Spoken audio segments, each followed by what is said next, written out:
Sorry. Oh, thanks so much. So I think that on one hand, absolutely anybody can develop their land. You, me, anybody can.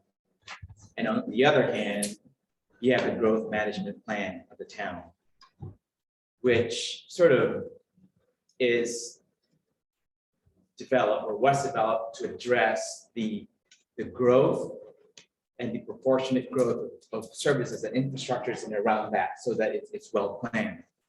So I think that there's absolutely no question that we all have the right to develop our land, but on the other hand, the town has a growth management plan. Just want to repeat that. The second afterthought is, I think that the word alternative process has been brought up.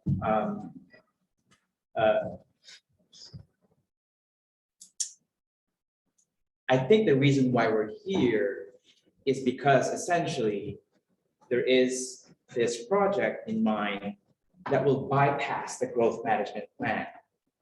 That's why we're here, because otherwise this would be a regular process that goes through the usual town process. So I think that in any way you dice it, this is not a usual way of the town developing, the developments of the town.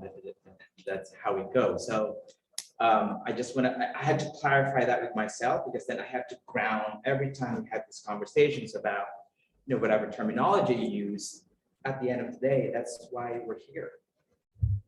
So I just want to point that out, and maybe re-point that. Maybe everyone's aware of that, but in my head, I had to clarify it. Yeah, I would just, I appreciate your comments, and if anybody else wants to add to them or react to them, please. I'll just give you one quick reaction to it, which is, while this is not usual, I think you used the word not the usual process, it is sort of codified in the town statutes as one of the processes, right? This is not trying to get around the processes. This is following one of the two options available for development. This one is taken less often, because in order to take it, there has to be some substantial benefit to the town, and the bylaws specify what that is. But I just want to be careful, in using the terms like not usual. It's not the most common, but it is part of our bylaws for a reason. So, anybody else? Anyone care to add? Dan? Please. So what I would say to your comment, Ruben, is that as a general comment about zoning, and certainly the town's Wilson's growth management process in particular is oftentimes described as a one tool. In fact, it's, there's decades of criticism of zoning, and all heated up right now across in articles all over the country right now about some of the problems with zoning. And so there's finding a perfect set of development regulations is an illusory search, because they're hard to come by. And that's one of the reasons why in almost all zoning regulations, not talking about growth management, but any zoning regulation, regulations, including Wilson's. You have provisions in there for things like variances, and you have provisions for things like waivers. They're standard tools that are used all over the United States. And they are enabled under Vermont state law, and you'll find them. Variances don't happen in Williston very often, but the reason why the concept of a variance or a waiver exists is because of the imperfect nature of the zone. So I would sort of throw that out. And then I think relative to growth management, there are major problems with the town's growth management system that are just now coming to the fore. They were not, I would say, they were not completely unknown. I mean, I can tell you that many years ago, sitting in the conference room next door, when I was employed by the town, and we'd have conversations with the planning commission about things related to growth management. One of the properties, when we would talk about the residential zoning district, we would talk about what pieces of land had any significant development potential. This is the piece of land that I would point to that, you know, it's like people see that parcel, they see the windswept farm, they think of it in a rural sort of way, but having all the town's maps in my head, I knew it's like, yeah, it's not in the RZD, it's in the RZD, and it's in the town's sewer service area. And the growth management system as it exists has some really hard limits that are built in it. Some of those have only recently come to the fore because there hasn't been the kind of growth pressure in the residential district as there has as we've come to see in the last few years. So just sort of throw those comments out. But as Alex said, the specific plan process is a tool. It's in the town's bylaws. It's never been used for a project like this before. In fact, it's been used very, very infrequently.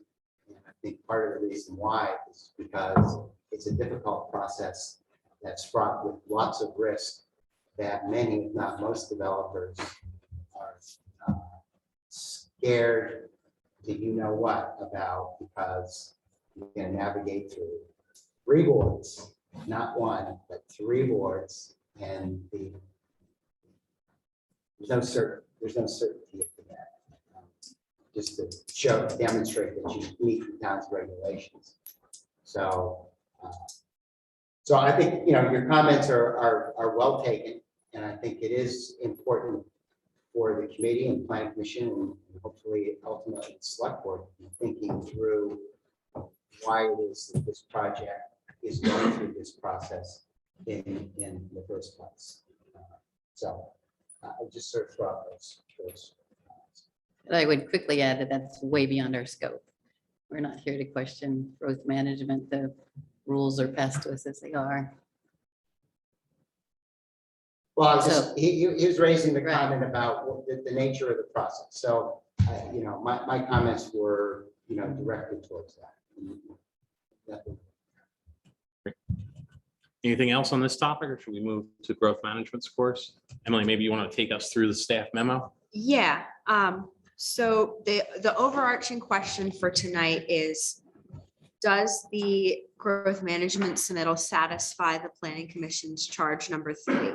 Which is basically that if we're gonna be, touching the rules of growth management as they relate to this project as part of the specific plan process, we don't want to do it for a project that barely meets or fails to meet that 30-point minimum score. The planning commission set a statement of at least 50 points. And then there's some detail about each of the criteria in the chapter. We'll also discuss growth management schedule, where part of this request is that Glaser get its own allocation schedule separate from that highly competitive one for this part of town under the standard rules. So in terms of the growth management score, and the month of March is just like 100% growth management for me. I literally spent the past 2 days getting materials ready for the actual growth management. So I'm currently very steeped in all of these rules. And our typical process is each person in the office gets the materials and blind scores each project. And then we come together, share our scores, and come to a consensus on what they would be. So I do note that the projects that scored in the 40s, you might have misunderstood some of the rules for neighborhood design. That's why there's the asterisks. But overall, we came to an agreement that this project would score 52 points as it's currently designed, and that there might even be room for things to evolve slightly. This whole process is iterative. We take a concept plan and we make it a little bit better.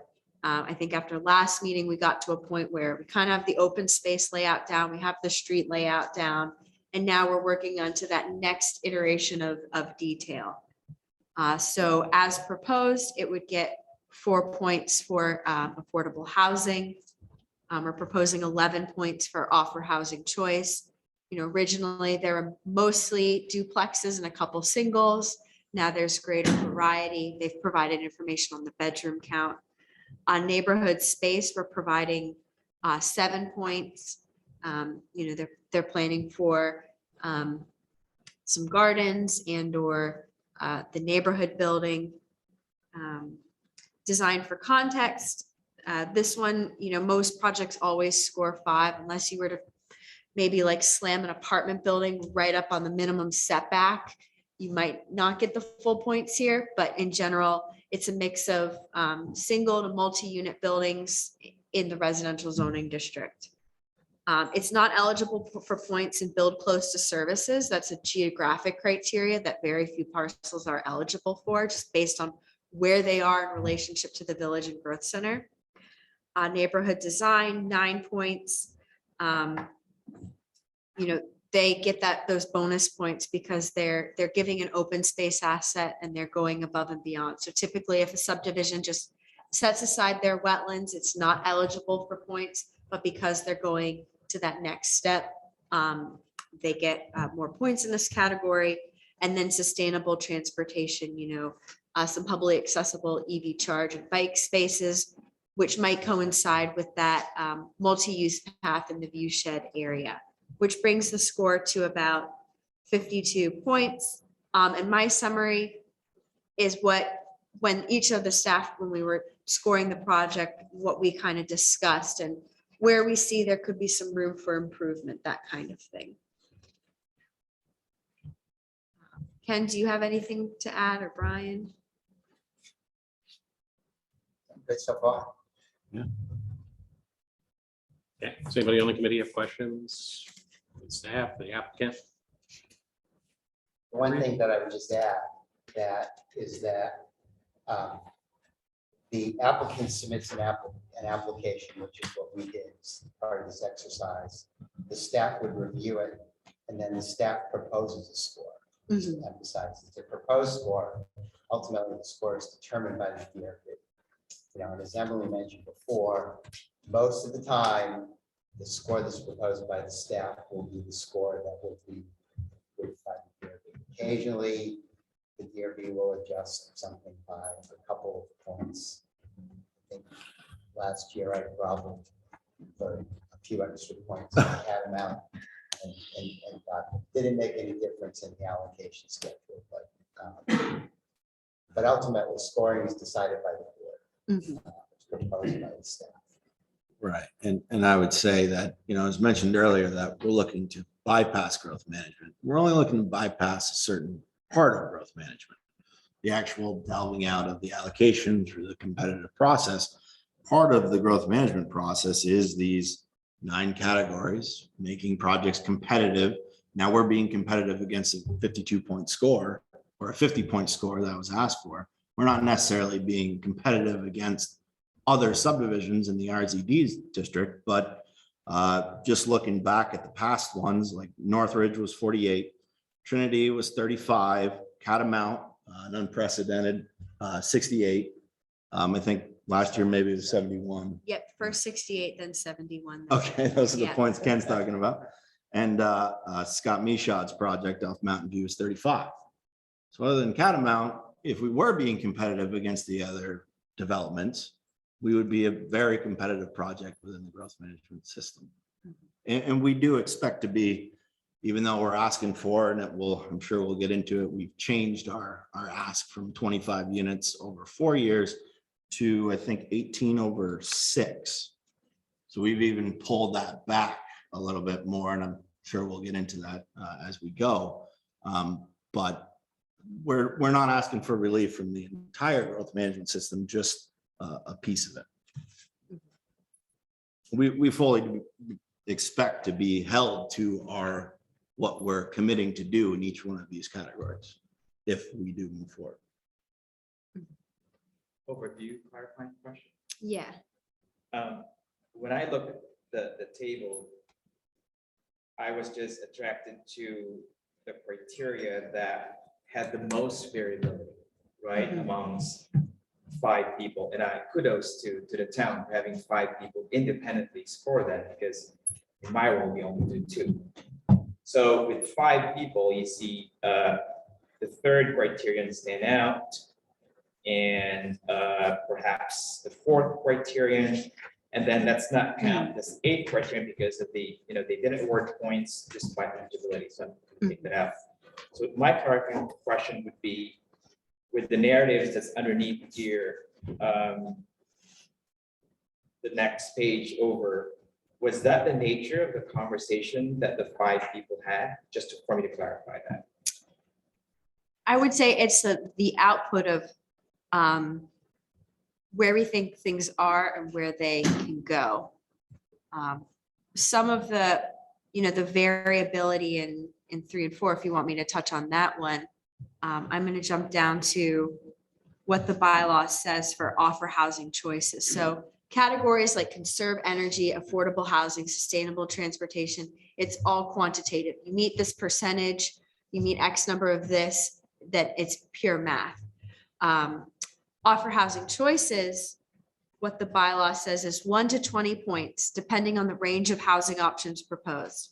Subdivisions should include a mix of dwelling types and sizes that will result in a mix of different housing costs and tenures. 1 to 20. Some of that variability that these questions in that first table where it's single family on that shared no walls, on a condo lot, on a standalone lot, that's for us as staff to help piece apart, okay, what are the types? It's all, an administrative checklist to piece apart that one statement about a variety and mix.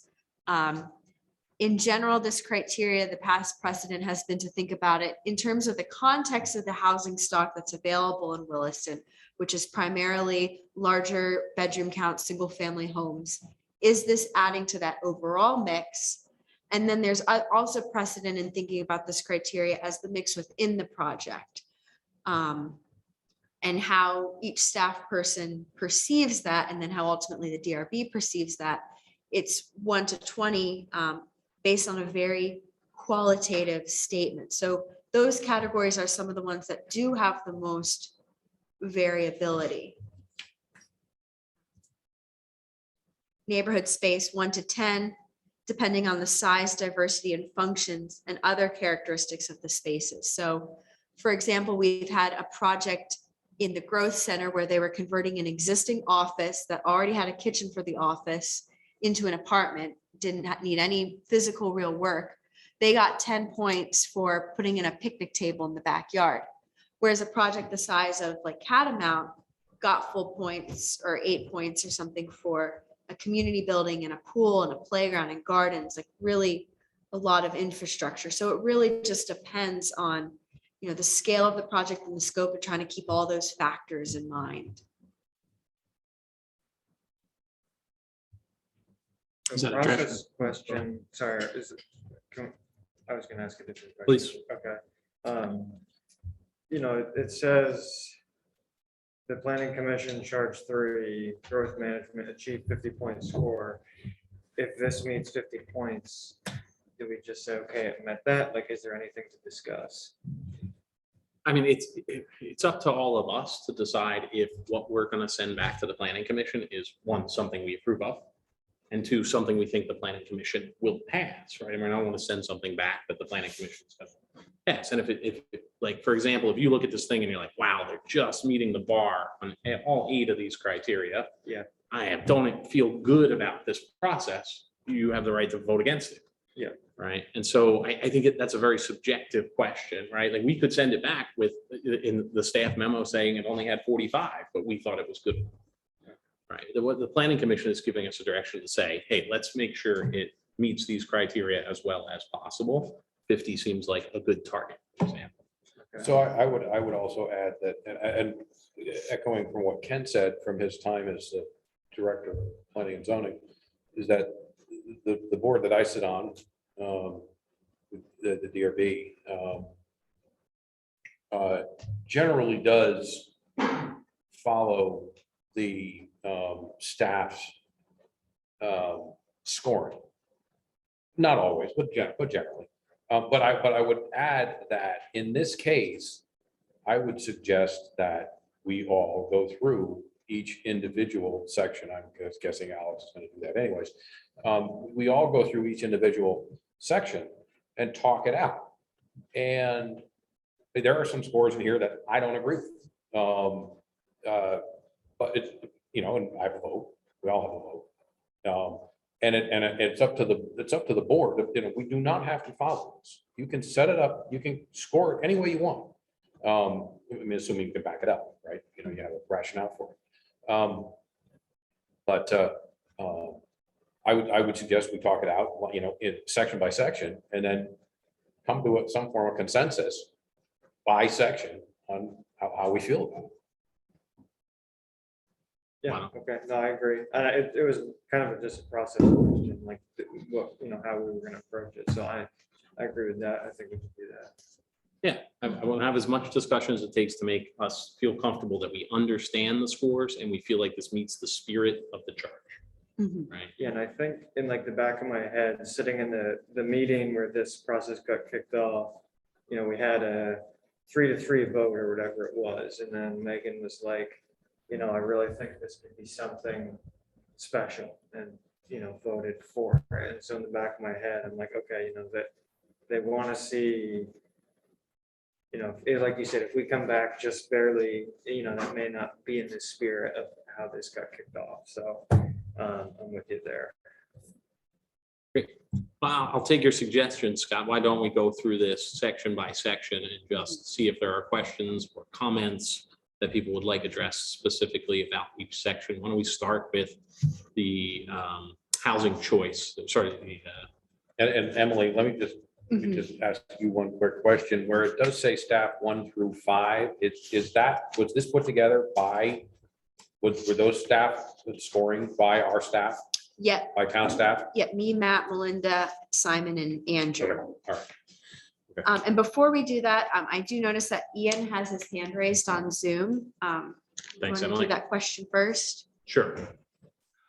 Thanks. I was going to be wanting to provide comments to specific portions of the growth management score. And in fact, starting with energy efficiency. So whenever you get to the point where public can talk about or offer comments on that, let me know. Well, conserve energy is the first one on the list here. I was going to skip because it got 0 points. Sure. Score there, but why don't you add your comment? Okay. Well, I would almost guarantee that a lot of people are probably thinking the same thing. Or actually 2 things. So there are some very well-established solar companies, including some common, who I've not approached, but with conversation with people who run the company, and I asked them about, have there been any developments who've approached them saying, we want to have a collaborative agreement and put solar panels either on houses or have trackers as part of a community and development. They said, you'd be surprised, most of our work are for individuals. So this is, again, open area, southern facing. It's rich and ready for solar, and that would certainly be something to add on for energy efficiency, as well as the fact that they're roof mounted. that will greatly enhance the lifetime of the roof itself, because you're covering up obviously where shingles are or where they would be. Another thing to consider with energy efficiency is the fact also that it is southern facing on a slope. You have a lot of wind there, which is going to be wicking away heat. And that, again, this maybe goes into more design issues, but perhaps also considering trees that can be planted or other things that could basically to help shield a lot of that wind energy, or at least break it up to improve what the structures themselves are facing. But as far as a point issue, specifically in the growth management score, perhaps if the applicants would perhaps approach one or more companies and say, would you be willing to have some kind of an agreement? Figure out what that would do, whether it would increase profoundly, perhaps property cost or the cost of the residences, I don't know. But again, with an agreement, perhaps it wouldn't. Maybe like a collective ownership agreement, whether it's for all the collective panels on the houses or on the structures or on trackers or whatever. But certainly, in this day and age, that would be a great thing to consider. So again, my big thing is about the solar, secondarily considering, thinking about, what effects weather is going to have, because there's so much exposure to weather and the elements and wind, especially in that part of the town. Okay. Thank you, Ian. Thank you. Does anybody have questions or comments on that? I can provide some feedback. So zoning by state law cannot require solar. You can require things to be solar ready or incentivize it, but it can't be an outright requirement. I would say, and Brian, correct me if I'm wrong, but most of these houses will be solar ready in effect, that they have, pitched roofs that most of them will all face south. Correct. This criteria is also based on the Efficiency Vermont High Performance Level. This project will still be subject to Vermont Act 250, where the homes will be required to meet stretch code. Yeah, but nobody, right, if I'm correct, nobody has met the higher standards that Vermont Energy Efficient. We've had no developments meet that standard and get these points. Is that correct? Correct, yeah. So for the But in longest one time, home. this was based on Energy Star 5-star rating. Most projects got full points. Then it was changed, I think in 2019 to this high performance level. We have one project that's committed to the full points, but it has not yet constructed the house. And it's a single home subdivision too. Right, yeah, it's gonna be a custom build in the ag rural zoning district. The feedback that I've heard is the standard can work for, the custom build type scenarios, but when you're at a production level, it can be more challenging. And Brian, you might not be able to speak more to some of the challenges there too, like the high performance level. Yeah, I mean, I'm a civil engineer, not a builder, so I can't speak to the direct differences in construction. What developers have told us over the years, or since 2019, is it's an unattainable standard for the type of development that we're trying to accomplish.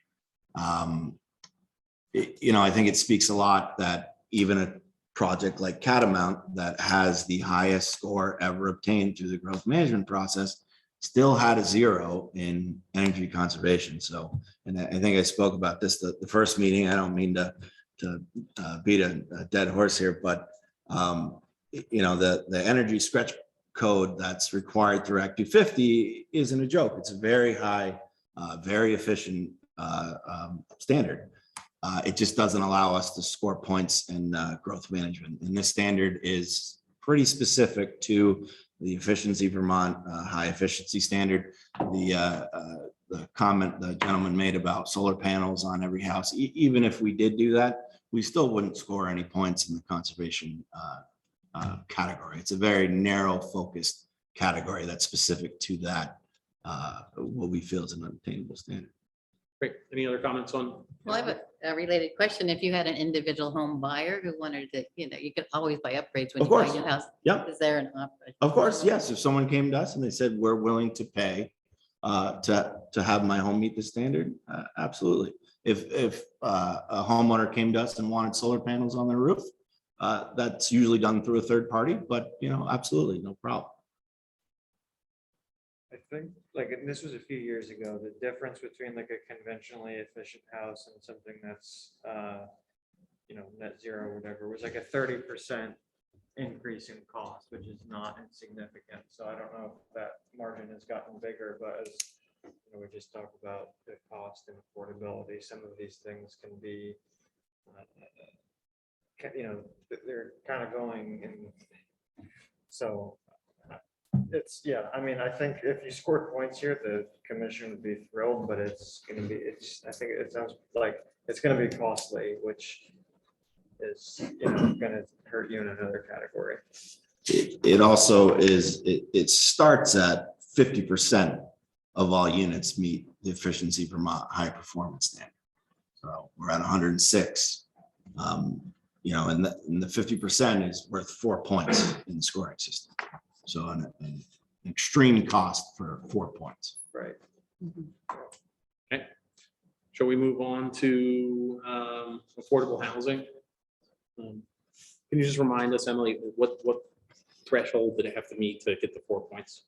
Yes, the 4 points is 10% of all proposed dwelling units, which actually means dwelling unit equivalents will meet the definition of perpetually affordable. So that definition in our bylaw is at or below 100% the area median income.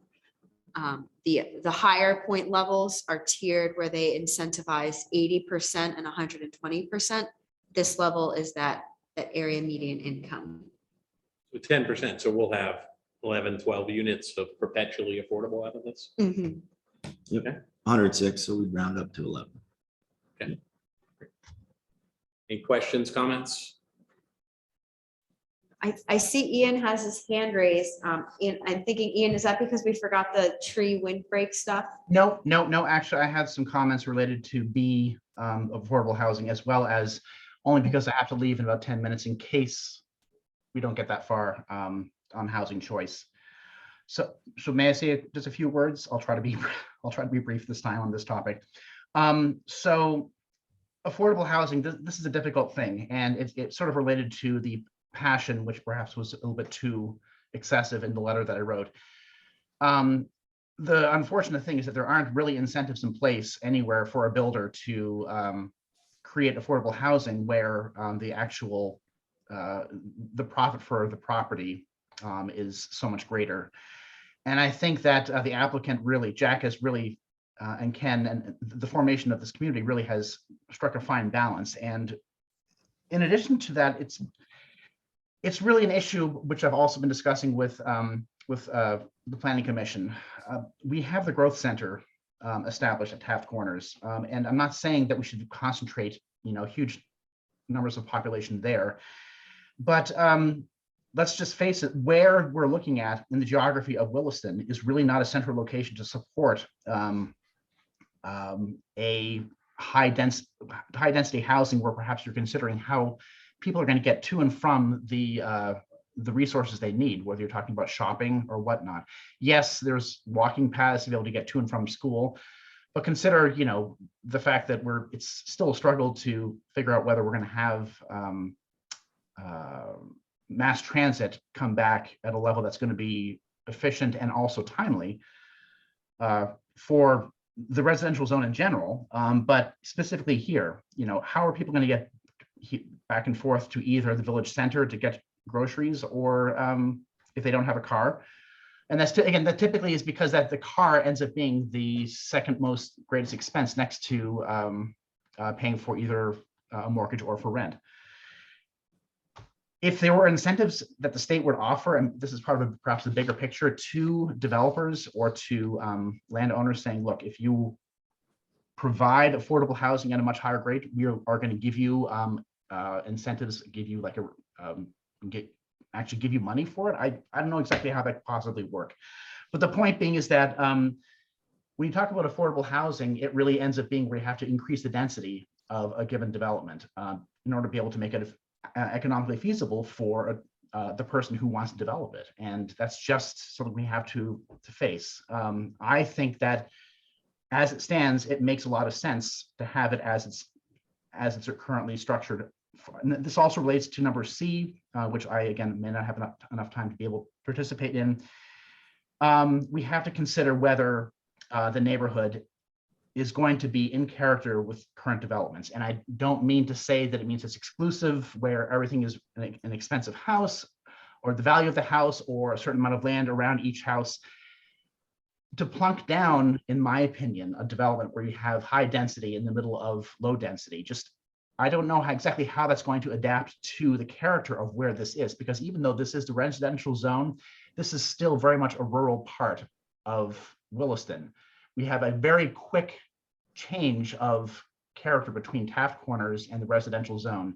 And to put something any more dense than this, in my opinion, would just not make sense aesthetically and to what is the character of Williston. Thank you for your comments, Ian. Yeah, that's it. Thank you. Appreciate it. All right, does anybody else have any questions or comments about affordable housing before we move on to the housing choice? Only that the, Ken, maybe you can answer this, and maybe Emily, but I assume in the development agreement, there's going to be some mechanism that where this gets added to the deed, so it follows the house. Right, I think the plan is that the standard way in which the town has been keeping track of and ensuring that affordability is perpetual is by a deed restriction. And now that Melinda is charged with that responsibility, I actually have a staff person that's dedicated to keeping track of that. But that's the standard way in which people are doing that. In the past, the town really encouraged applicants to be working with Champlain Housing Trust. Champlain Housing Trust has basically said that it's not, it's just not within their purview. Yeah, it's an onerous process for them. Housing Vermont, before Ken Sassarossi retired, he was keeping track of some of the affordability things. And they were, I think it was sort of their role sunsetted when Ken retired. So the follow-on question then, really, Emily, that somehow has to get into the record, and I'm curious because I don't know what the process is, that when a house designated as affordable in its deed turns over, someone have a mechanism for calculating that somewhere in planning and zoning so that it gets handed off to the attorney, and works its way down the line so that there is a price calculation. That's watched. It's kind of like Appendix A to the deed restriction is this calculation sheet. Okay. And all of that deed restriction and that calculation sheet is pretty much standard across all the projects. It's reviewed by the town attorney. And so what happened if someone goes to sell their house, this deed restriction would be flagged at the sale and they would go to the zoning administrator. Here's our calculation. Will you sign off and agree that this is still upholding the deed restriction? And then the sale can go through. Yeah, so the attorney responsible for the title search will come across the deed restriction. Yeah, I get that part. Just more curious about the appendix that goes along with it and the calculation that happens. Yeah, it's mostly tied to AMI, the average median income of Cheney County. Then, as you can imagine, it's highly tied to the interest rate, taxes, and 30%, I believe, of the income. But yeah, it's a complex formula, as you can imagine. All right. Yeah. All right.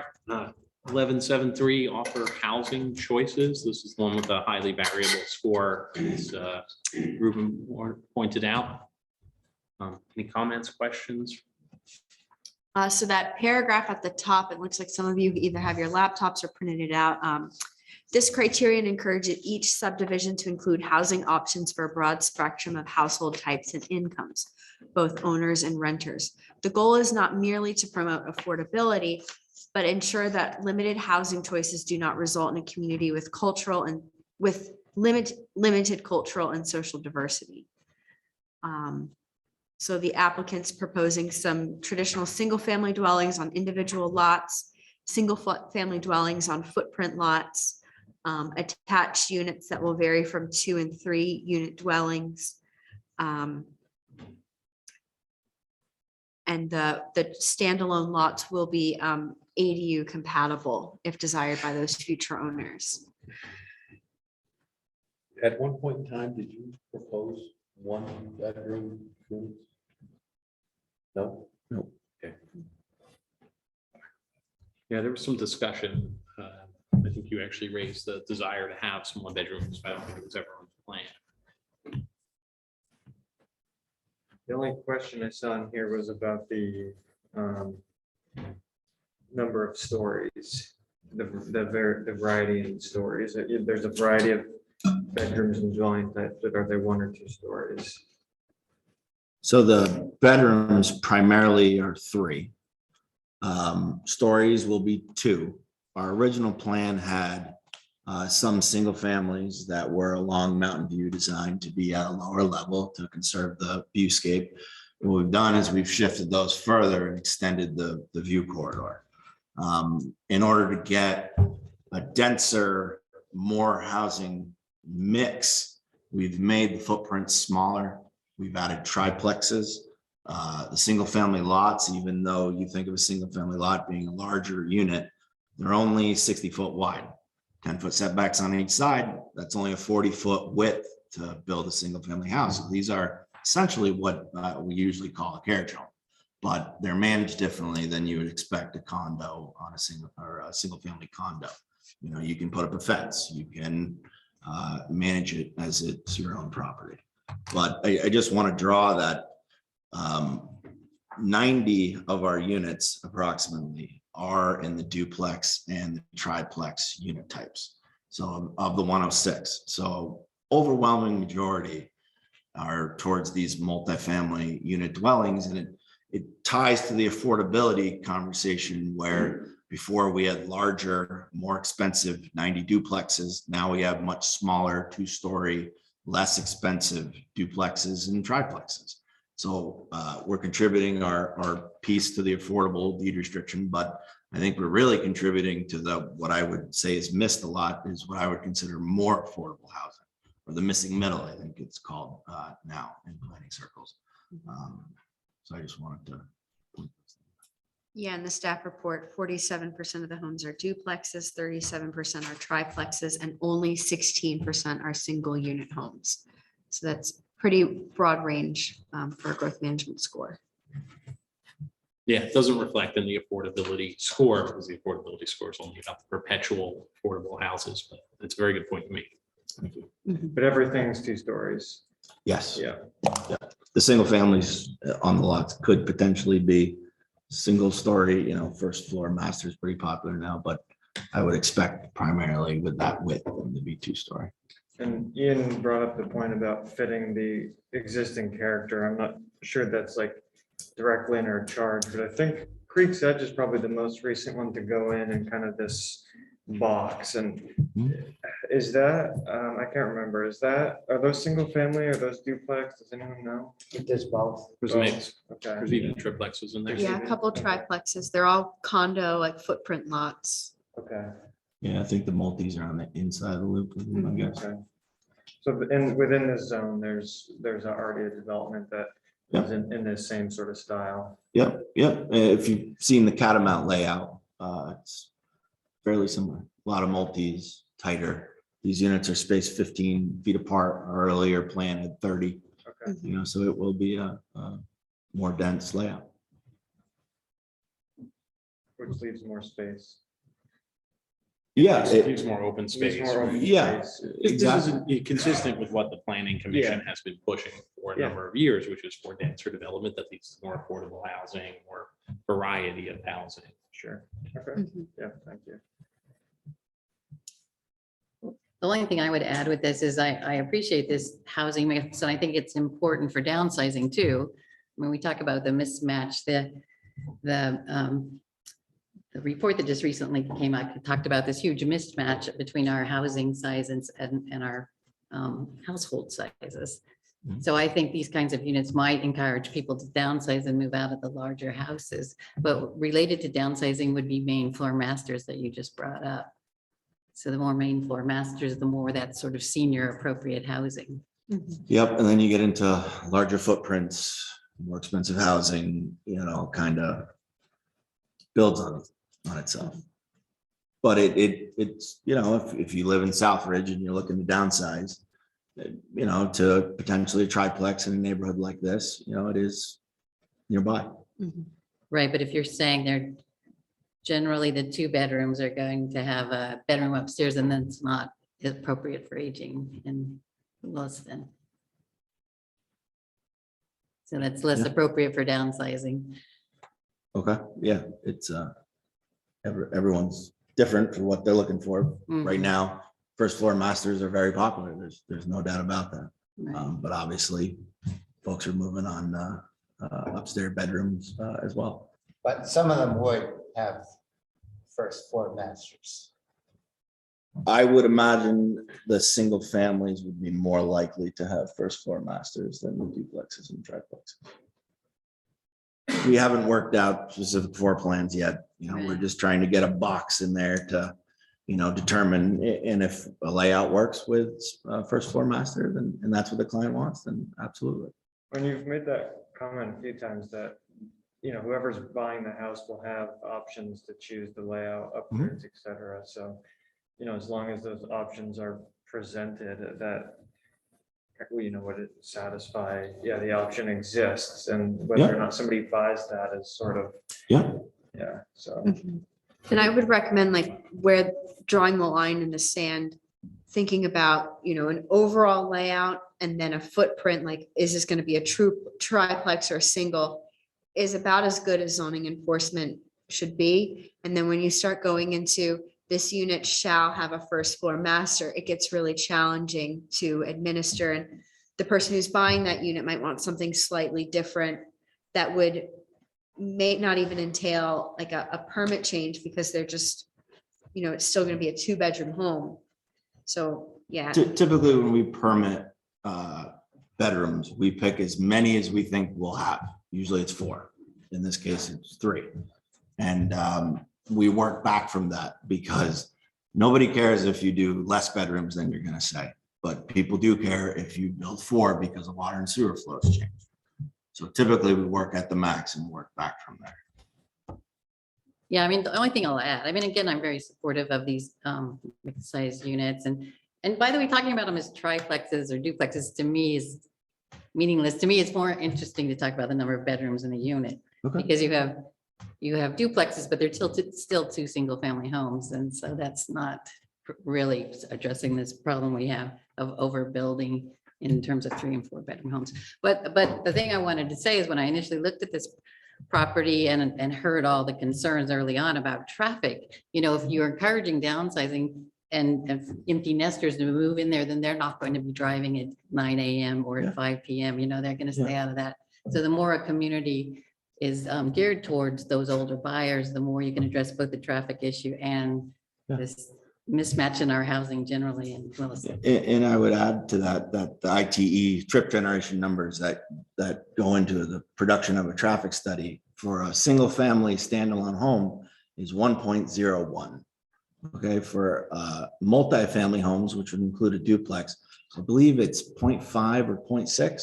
So it does take that into account. Multifamily housing is counted differently. Is that a real number? Is that just a traditional number? If you have 2 single family homes that are attached by a wall, they're gonna have the same number of cars, I would think. Yep. And drive the same as a, ITE. so you're saying the industry standard is some number? Well, the Yes. ITE manual is based on survey research. Okay, so when people should have 1 shared wall, they drive less. Well, it's on average. So, you have surveys that are done all over the country. The International Transportation Engineers, they publish the IT manual. It's updated on a regular basis. I don't know what the frequency is, in 3 to 5 years, something like that. So they are averages. Of course, it would be wrong to say that every household in a duplex is going to have X number of trips, and every household in a single family home, well, they'll have more trips, but it's going to be on average. That's how those things play out. And Spurious correlation, let's be honest, right? That's the number of walls in your house that are shared doesn't determine whether you drive. It's your distance to services, it's access to grocery stores. It just happens to be the houses with shared walls have a tendency to be more often in neighborhoods where you can walk the services and thus the average. But, That's but fair. I will add that again, maybe somebody else who knows more than I do could chime in, but somebody buying a duplex, somebody buying a half of a duplex is probably buying a lower price point. They may be earlier in their marriage career, or maybe not married at all. They may not have as many kids. They may be single. They might have less and less people and work their way down the line. So it is absolutely conceivable that just because it's split, two housing units are split by a single wall, the demographics are totally different. And you very well could get less cars. On the younger side and on the older side too. Fair Okay. enough. What I'm That's an talking about is observation. peak PM trips. So Right. that's from the 4 to 6 hours. So that's your commuting traffic. Right. Even if you live in a downtown area, unless you work within walking distance, that wouldn't be accounted for. Fair enough. And I encourage folks to think like on housing choices, it's not a discussion about traffic. It's about the unit types and sizes Mhm. as it relates to housing costs and tenures. So I think it's 5:52.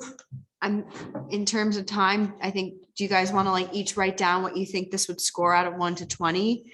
And then we can move on to the next one. Yeah, I was gonna suggest we move on to neighborhood space. I don't even know if we need to make a poll on the scores. It is just a question of whether we understand the scores you guys assigned and the DRB might assign. Okay. I do think neighborhood space and neighborhood design are probably the two that are worth. Mhm. Yeah, so let's talk neighborhood space, because this is the one that stuck out to me, because generally it was scored relatively high, 7 out of 10 points, yet the comments were pretty negative in the comments. I don't know if you want to address that, at least what it seemed like a discrepancy to me. And this is the one area that I kind of disagree with scoring.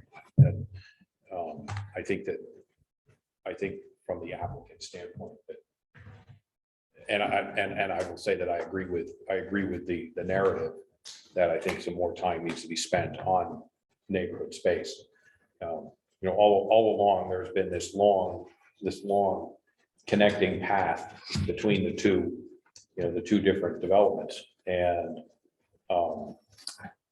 I look at this as being something that's just never going to get used. And your little building sitting out there in the middle of nowhere is going to be the place where all the kids go to smoke weed. Pardon my French, but it's sitting in the middle of nowhere. Nobody's going to see it. I mean, it's going to be a vandalism magnet. they can get it out of their parents' liquor closet. They can do now. that too, and take it over there. Fair enough. So that's my humor at work. We understand it's in an atypical situation. And we, It's beyond atypical. I've never seen anything like it. All the designs that cross line. yep. Mhm. It We doesn't understand. make it wrong, but it doesn't make it right either. Sure. And when we first were looking at layouts, we kind of chatted about, hey, what do you folks think about this location? We saw it as a unique opportunity to, I think the staff comments were positive about the pickleball courts being out there and the community garden being out there, being that it's removed from a more dense development. I think that the negativity about the community building being out there is something that we can address, whether it's give better access there for a vehicle or maybe move it inside of one of the development clusters. That's something that we haven't put much thought to until we were going to talk about scoring tonight. But we understand it's in an atypical situation and what might be a positive for some community features. I mean, nobody likes to live directly across the street from the community basketball, court or the community pool, right? You want to live a few houses down. That's not an issue here. But maybe the community building needs more thought of where it goes. I think so. And that's certainly an area that, that I would like to see some more thought put into. Okay. So this whole, the whole entire package. What's out there, how far away it is from everything. There was just a recent article somewhere on the internet about somebody moving away from a pickleball court across the street, probably. Very popular. I've seen it. Yep. And I understand that, but to me, this is so far out of the way that it's just not going to get used. It won't get used as much as maybe it should. So if you could spend some time thinking about that, I think it would be appropriate. Which, without seeing that, makes it kind of hard to score. So Scott, as it's like laid out now, what would you score it? I'm curious to know. You asking me for what I would score it as right now? Yeah, I think that'd be helpful to know, like, if what the committee thinks as it's designed right now, how it would be scored. So. I'm not sure. I'm not sure. I would just, is Not sure I'm the ready to- category more to what is being proposed, not necessarily the location? Both are mentioned in the comments, and I think Scott mentioned both as well, right? Right, There's as far two as sort of the- separate comments. Emily's asking for the score. Well, Is- She's is- just asking how would he score it as designed today, right? Because they gave Right. it 7 points and Scott's saying he disagrees. So it's a legitimate question. It's okay if you don't. So I'm not going to give you a number at the moment, but I have two comments. And one has to do with open space and one has to do with neighborhood design. I understand we're talking about neighborhood space. I am not and never have been a big fan of the path between we have two neighborhoods here. It is not one neighborhood. They're connected by a bike path. Our bylaw, front and center, promotes connectivity. Very clearly. This neighborhood is not connected other than by a long bike path. Agreed. I understand why you did it. Mhm. And I understand why you did it. So I think that the neighborhood space and that design needs work. I'm not a huge fan of the neighborhood design, but given where the wetlands are and it's you're working around what you were given. So. But that's my comment. Other comments, Would- questions? With this category, where we talk about what was 40 homes on a road? So there's another thing. So that's not part of the scoring? Yeah, Okay. So the other thing is we probably should talk about this parking area and because we did have one comment, one person who was really negative about it. So I'd be interested to hear everyone's thoughts about it. And generally, if anyone has any experience about how many cars park along these different paths. Like, I mean, I live off of Butternut. We sometimes have 4 or 5 cars that just park off on the site and people walk on the roads. Not really a thing. I don't think anyone complains about it. But would you expect more cars than that or? Well, so. Yes, that's, so I'm interested in So that. let me jump in and say that I thought that was an interesting comment that person made about that parking area. I feel completely different. I think it's absolutely necessary. The applicant's leaving this space open. They're putting in a path. It's a good sized area that can be used by the townspeople. Yes, it's a parking. Yes, it's in the view shed, but it lets people access. That big space and use it to recreate. And it gets it out of the cars, out of the neighborhood, off the street. I live on Sunset off of Tree Hill Road on Sunset, off of Sunset Hill.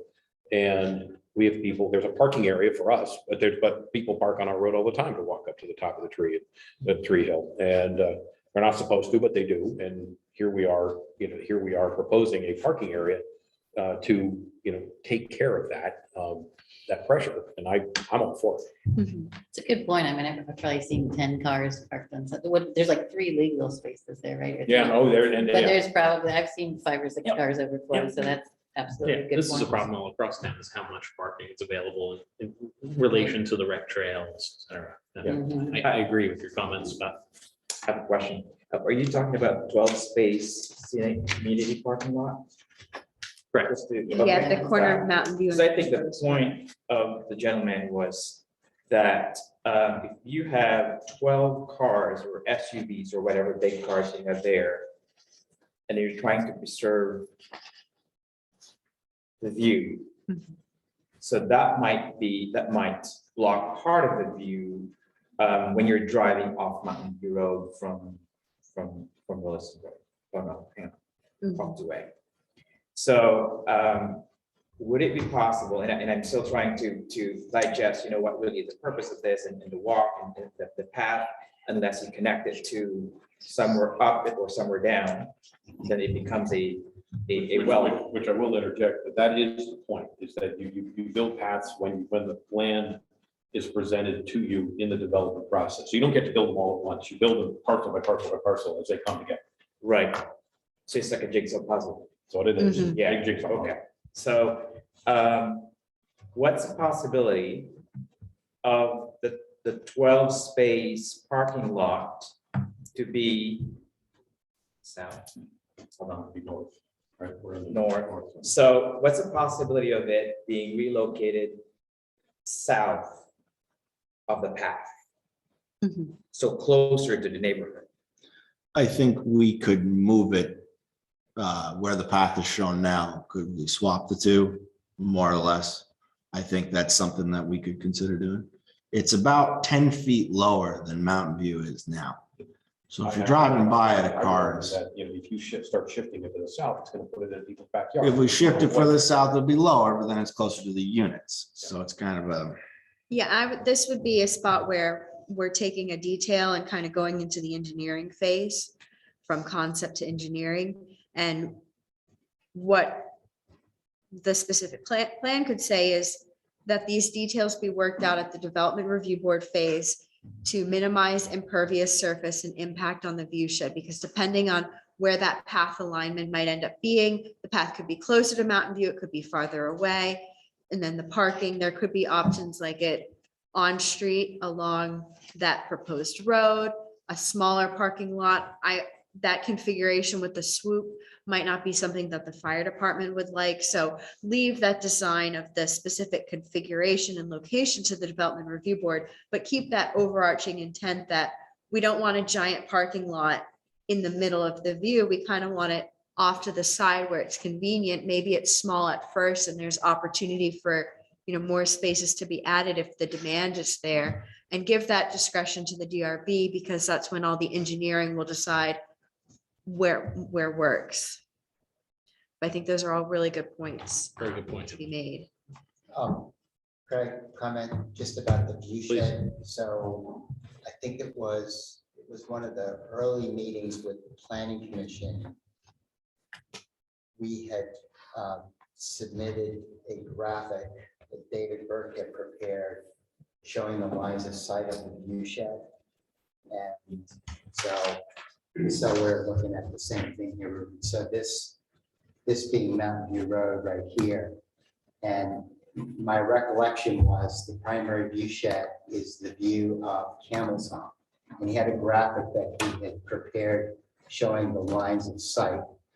And I'm kind of tracing this from memory, but it should be, I think it's on all the collected documents that the staff has. It sort of goes diagonally in this direction. Anyway, that would be worthwhile to revisit, to see where that is. I mean, as it is, this is kind of, you know, tucked over to the western edge of the proposed open space area. But we did prepare a graphic that addressed, you know, where the primary part of the view shed was. I'm realizing Terry Marin has her hand Yeah, raised. it's just, thank you. Hi, Terry. Hey, thank you, Emily. So I guess I just have a question about the use of this 15 acres, and I guess I'm wrong. In my head, I thought that the windswept farm would continue to hay that, because I think that piece of land has always been hayed. So the pathway, you have a parking spot, you have this pathway, it probably would take you 2 minutes to walk from that parking lot to down to Adams. You know, so is that supposed to be like a park, and is it going to be mowed, and is the town going to take over mowing 15 acres? I don't know if that was the intent of that. And will the people that park at that 12 spaces, will they be able to go over to the community center and walk through this neighborhood? Was that the idea? But my thought was that the path would be for the neighborhoods that lived off of Mountain View Road. I see people walking a lot. And, they have to stop at Old Stage Road because there is no further to go. Yeah, Terry, the intent is for these to connect. There is a town master plan that sort of specifies this segment along Mountain View Road as a desirable addition to our multi-use path, open to everyone in the town. So Okay. both of these dark gray, rec paths here are designed to be open to the entire community, not just to the neighborhood. So my But- thought, I guess my question Also is, heard that it was, that Windswept was also going to continue to hay it, or could possibly hay it, Could possibly, hey, Yeah. the land around it, of depending on what the course. select board decides. Yeah, so this would be maintained consistent with like the path behind Adams as well, right? Which I think is like a 10-foot buffer or something they mow. Right, yeah, all good questions here. So this I see Tina's multi-use here. path, regardless of any development, specific plan or conventional, would be required to either provide an easement or if the development warrants it, construct that multi-use path along Mountain View Road. That configuration where it showed now is concept level and it would be fleshed out at the discretionary permit phase of review. Public Works has already indicated that something would need to be figured out at the intersection so you can safely cross over to Adams, so connecting those paths seamlessly. In terms of the use of the open space, this overall site design designates this as open. And it leaves the door open for Windswept to continue to use it. So mechanically, how this will play out is this site plan gets approved by the DRB. There would be an irrevocable offer to the town for the select board to take over that open space. And then from there would precipitate lease agreements with Windswept Farm if they wanted to develop it as a park. That would all be future discussions of the select board, and the focus of the committee and the planning commission is, does this overall layout support the town plan goals for view shed, conservation, and working landscapes? And I know like throughout this process, we're all going to kind of have that like churning in our hearts, like we want Windswept to continue to be viable, but there's not going to be a hard and fast answer as several iterations of the process move forward. So okay, thanks. Mike Moss is here. Yeah, Perhaps he could address whether or not he's thinking of continuing to hay that open space area along Mountain View Road. I mean, if we can move out of the realm of speculation with some hard information, that would perhaps It be depends useful. entirely on where the path is located. So if the path is located closer to Mountain View Road, then it's viable to hay that. I would like to continue it. The advantage to the town is if I hay it, because I do 2 cuts a year, then the town doesn't have to deal with mowing. So that they would be relieved of the expense of mowing. So I think something can be worked out. But if the path goes right down through the middle of it, it might make it hard to hay. I absolutely agree with that, and that's because it becomes a question, Emily, I don't know if that's part of the process. If indeed the 15 acres would be hayed by the Mosses, then part of the conversation is the entry point or the access point for them to even go in and out of. And that I would assume is part of that process later on down the road. right, Of yeah. where it goes, where it ends. Yeah, for the path or for Correct, farm yeah. access. Yeah, that at the discretionary permit, the mechanics would be laid out. Now hearing that Mike Moss would probably prefer it to be closer to Mountain View, so it's one contiguous Mhm. area for haying. That can probably be worked in, but then the minutia of where and how he would need to access it would fall at those future phases. Another follow-up to one of Terry's questions is not all publicly owned land is publicly accessible. So we do own some conservation areas where we have no intention, nor would the state allow us to put in any trail connectivity because of its significant habitat or rare species. So if the town owns land, and there are cases where the town has land that gets hayed out, if someone's, starts tossing a ball out there when the mower or the farm equipment's coming through, that would be an improper use of that individual of town land, because this other agreement supersedes, public just being able to go wherever they want.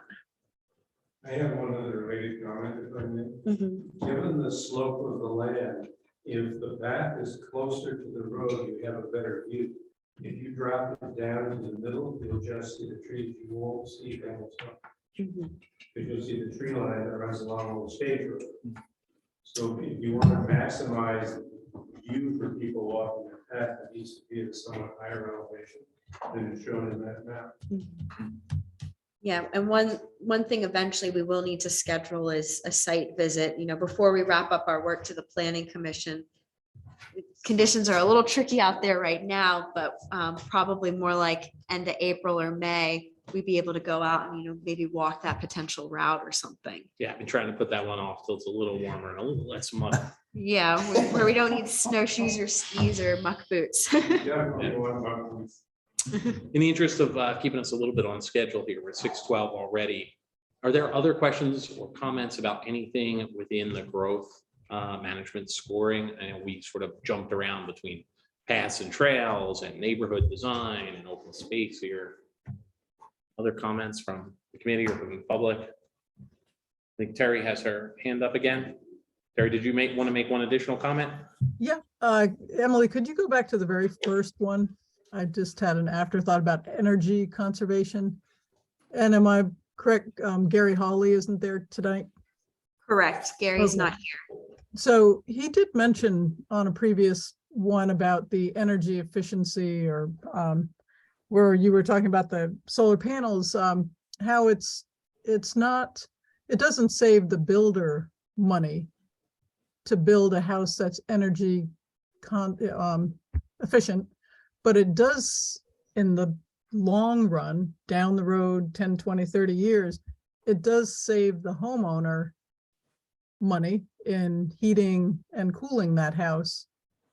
So if you're looking to the future and not just today, it does make sense it's hard to make a house more energy efficient 30 years down the road than it is when you're building it. So I just wanted to throw that out.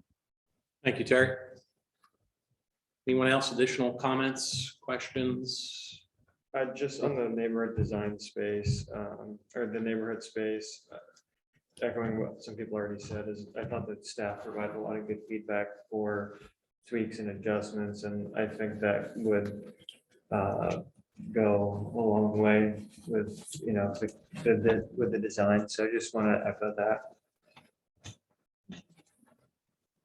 Thanks, Scott.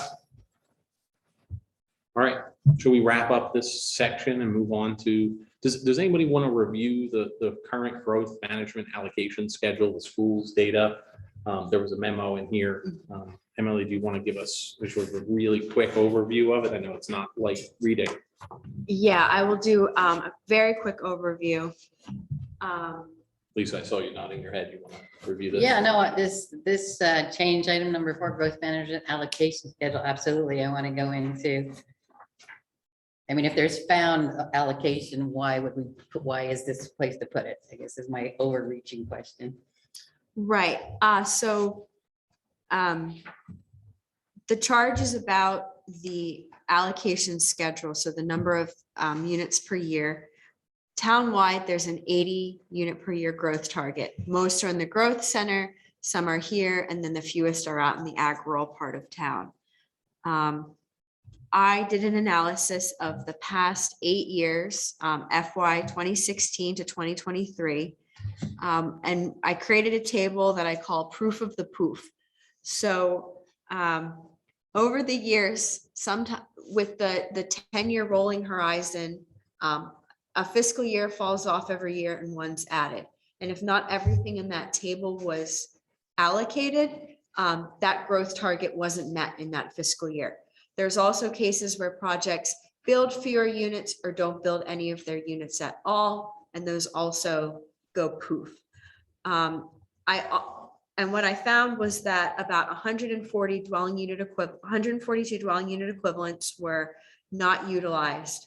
And that's fewer than what, Over what period of time, Emily? Over what period of time? the past 8 8 years. years, thank you. Yep. So just Which is about more, 18 a year. yeah, and which is more than what this project is overall going to propose. So the town has planned for an 80 unit per year growth target, and that's not been met. So to think about this allocation schedule as, you know, a means of recapturing that growth target that wasn't reached. And that's already factored into the town plan and the bylaws.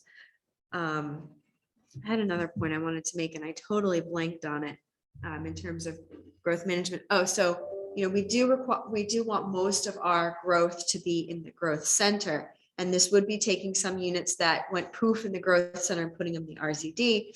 However, this project complies with the zoning district's density. They're not asking for an increased residential density. They're complying with that section of the bylaw. So it's always been this like funny component of growth management. At the end of the day, you know how many units are going to be on a certain piece of parcel because of its density. So it's not like we're taking things that we're going from the growth center and pumping up the density. We're keeping that baseline. Yeah, in fact, this development's about half of the allowable density in the area where it is zoned, right? I think 250 is the Well, no. theoretical maximum. It's less than the maximum we could get, but remember, you don't get credit for calculating density over the wetland areas. You have to subtract those out. But we did leave some units on the table. We didn't max it out, certainly didn't go over it. We left some units on the table.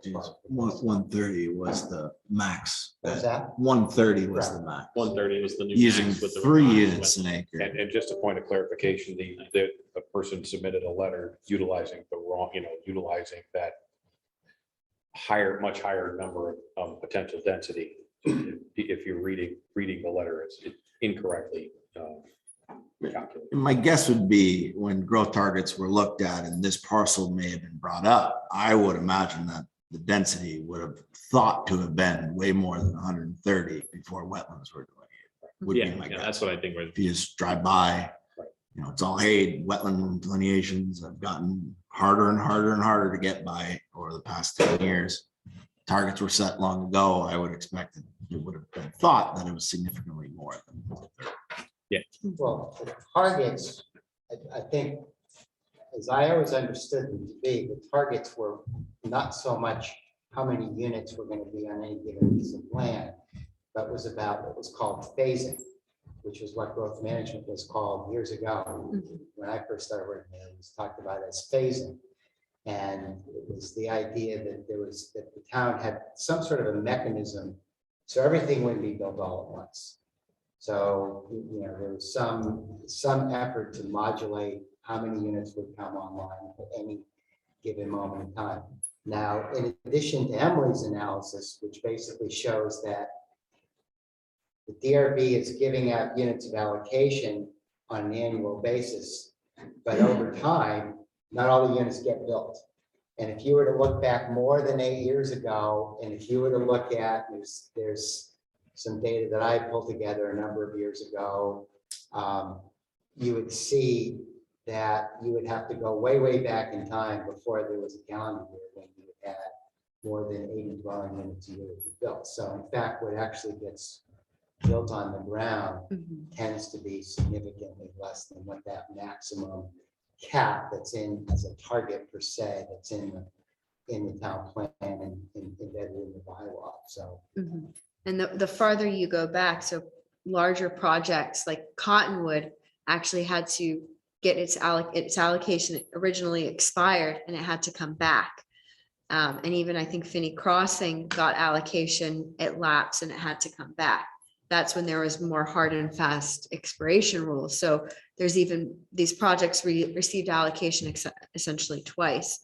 In transitioning to the conversation about schools and town services, growth management or phasing was really born out of a time when overall, the additions of a project like this size had huge impact on the town because it was very rural. And when subdivisions like Brennan Woods or Southridge came into play, we're talking about 2, 3, 4 bedroom homes with a lot of school-aged children at a time when Williston Central was a town school and a town line item on the budget.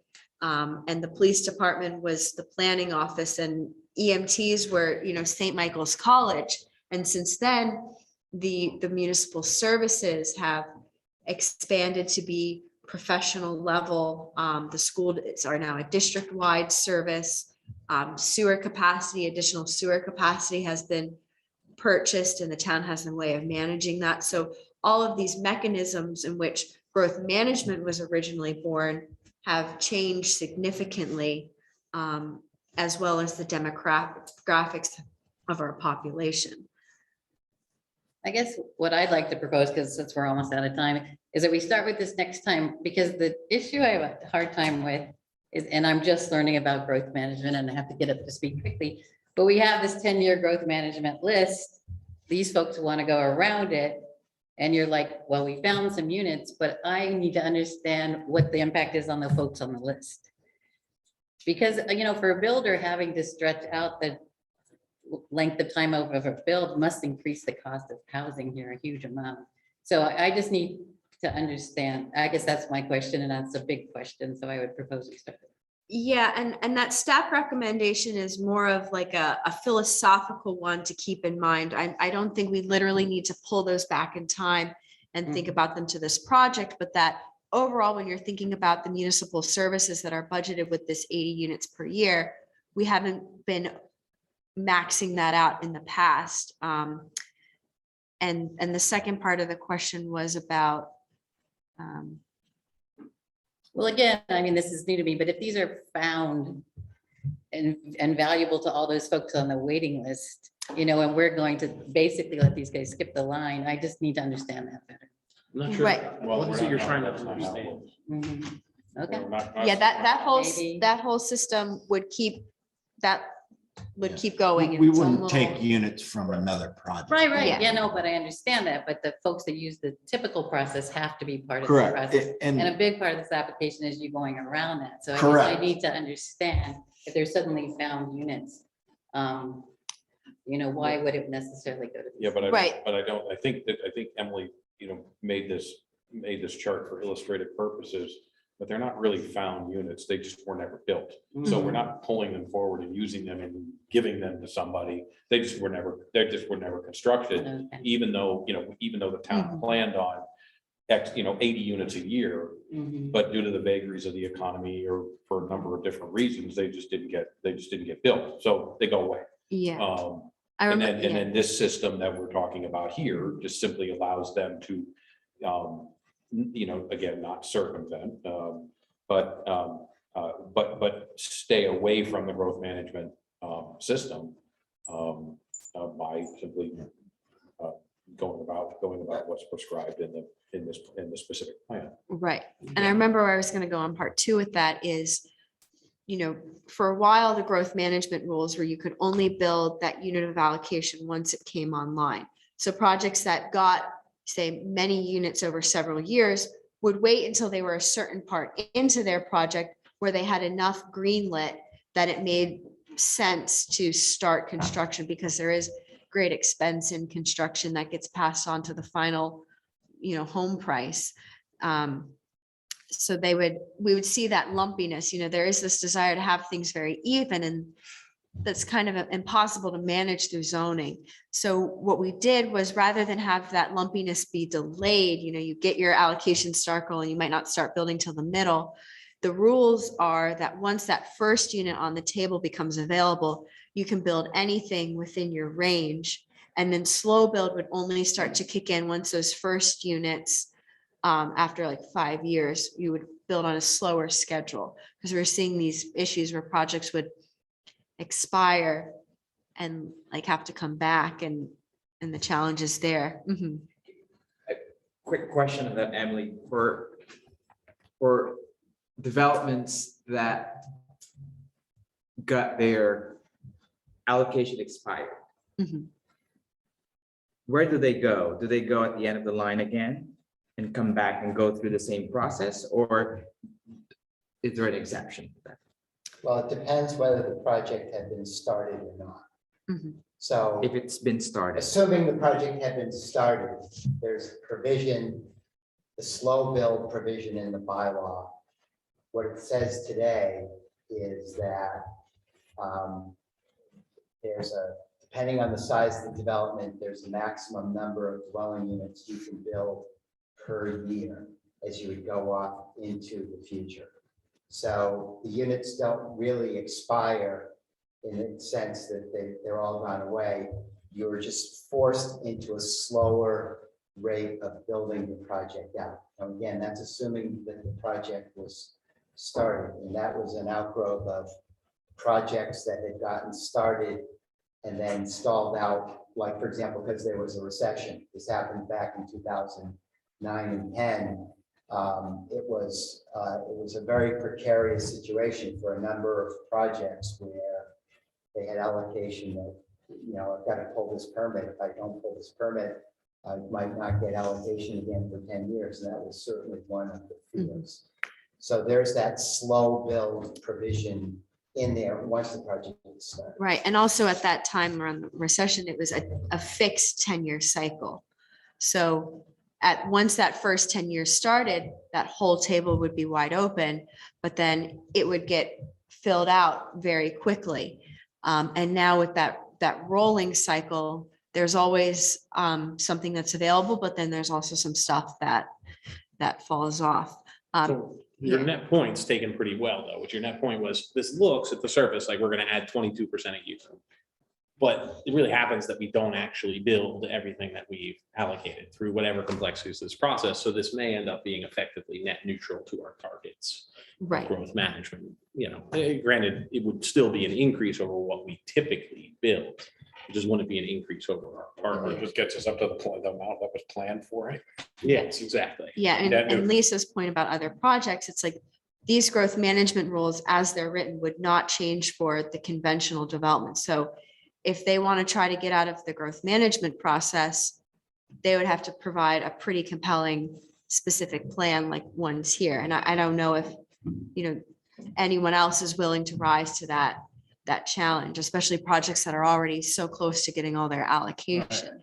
But I would add one thing, just to keep for the board to keep in mind, and that is that we could talk about, you know, handing them all of their allocation all at once, but probably the stark reality is you can't build it all at once anyway. The market only absorbs so much. We would per love to year. build it all at once, Of but course, but that you is sit down with a never- bunch of empty inventory. You guys over a never long have- period of time. So Specifically, it doesn't, you know, you went from 25 units down to 18, assuming there's calculus in there, something about absorption. You know, and you can only build so many a year and expect to get them sold. 18 would be a high end as well, I believe. So we're at 6:30. Mhm. So I just want a quick sort of poll of the committee members here, because there's nothing that says we have to stop here. If you guys want to continue for 30 minutes and get into the next item on the agenda, which is the question of the validity, if you will, of the benefit. We can get into that, or we can put that on the table for next time. We just keep consistently going over, and I just want to make sure we stay on our timeline to try to wrap this up for June. So do people want to stay, start that discussion now for another 30 minutes, or do people want to table that until the next time? And that's for everybody on the applicant and the committee side. are we tabling which criteria number? What I'm saying is, do we want to stop here? Yeah. And continue next time with the discussion of the substantial benefit, or do we want to get into the substantial benefit now and go a half hour longer? I thought we're still doing the criterion for criterion of the growth management table. Yeah, I think we were just right at the end of this here. So we've just reviewed the two items on the growth management, and I'm suggesting we move. But if you have more comments on growth management, want to continue that discussion, I'm open to hear. Where were the school data come in? So that's what Emily just reviewed there, I think, right a few minutes ago. What about the school data? Right, yeah. This is more of like an informative memo, just because the public raised a lot of concerns about what would the impact on adding to growth management be on the schools. And I think the net of this memo is it's complicated. Nowhere near as much as people think. If you look at it like, 0.157 per townhome or condominium. And we have, a number of triplexes and duplexes, so it's gonna be up for us to sort of guess a little bit how much impact that's gonna have on the school system. And I agree with that. Overall, I went through the numbers with the report that was presented to the school district in March of last year. So I think that if you, and maybe we don't have enough time for this particular topic, but the numbers, there's a blip there, stabilization, there's a blip with the 2020 pandemic, and then the current status and projection is actually going upwards. So to whatever degree, we can debate on the percent or whatever number of students are going to be added to the system. But the one thing I think that this specific plan has an opportunity to do or to have discussion with is an input from the school district. I think that has been, if you go and talk to, for example, the chief operating officer Jensen of the district, school district, say in the case of Allen Brook School, the CEO is saying, well, you have 55 kids coming in projected. We cannot absorb 55 kids without something's gonna give, without having to build X, Y, and Z, without having to add resources and people power in, and then taxpayers are just gonna expect a higher rate. So that's what that executive person is saying versus in the foreground, this numbers. So I think that it is, I'd be careful to say that this is a net zero effect on the school system because the number says otherwise, and that's what the number is a number. But I think I'd love to have more conversations than this, especially putting, an input really from the school district, because they're the ones that's going to be taking all of this in. I have a comment, and that is that on the DRB side, this is not the DRB, but on the DRB side, school needs are not taken into account in the development review board process. That is outside of that purview. Is that different here? It's pretty much the same here. I think being aware of the data is good to have. And maybe seeking a comment, but if the schools district says, no, we don't want more houses, I don't think you can say outright no to this because of that comment. I think it's good to be informed about the numbers. But at the end of the day, the school district is a multi-municipality district with other towns involved.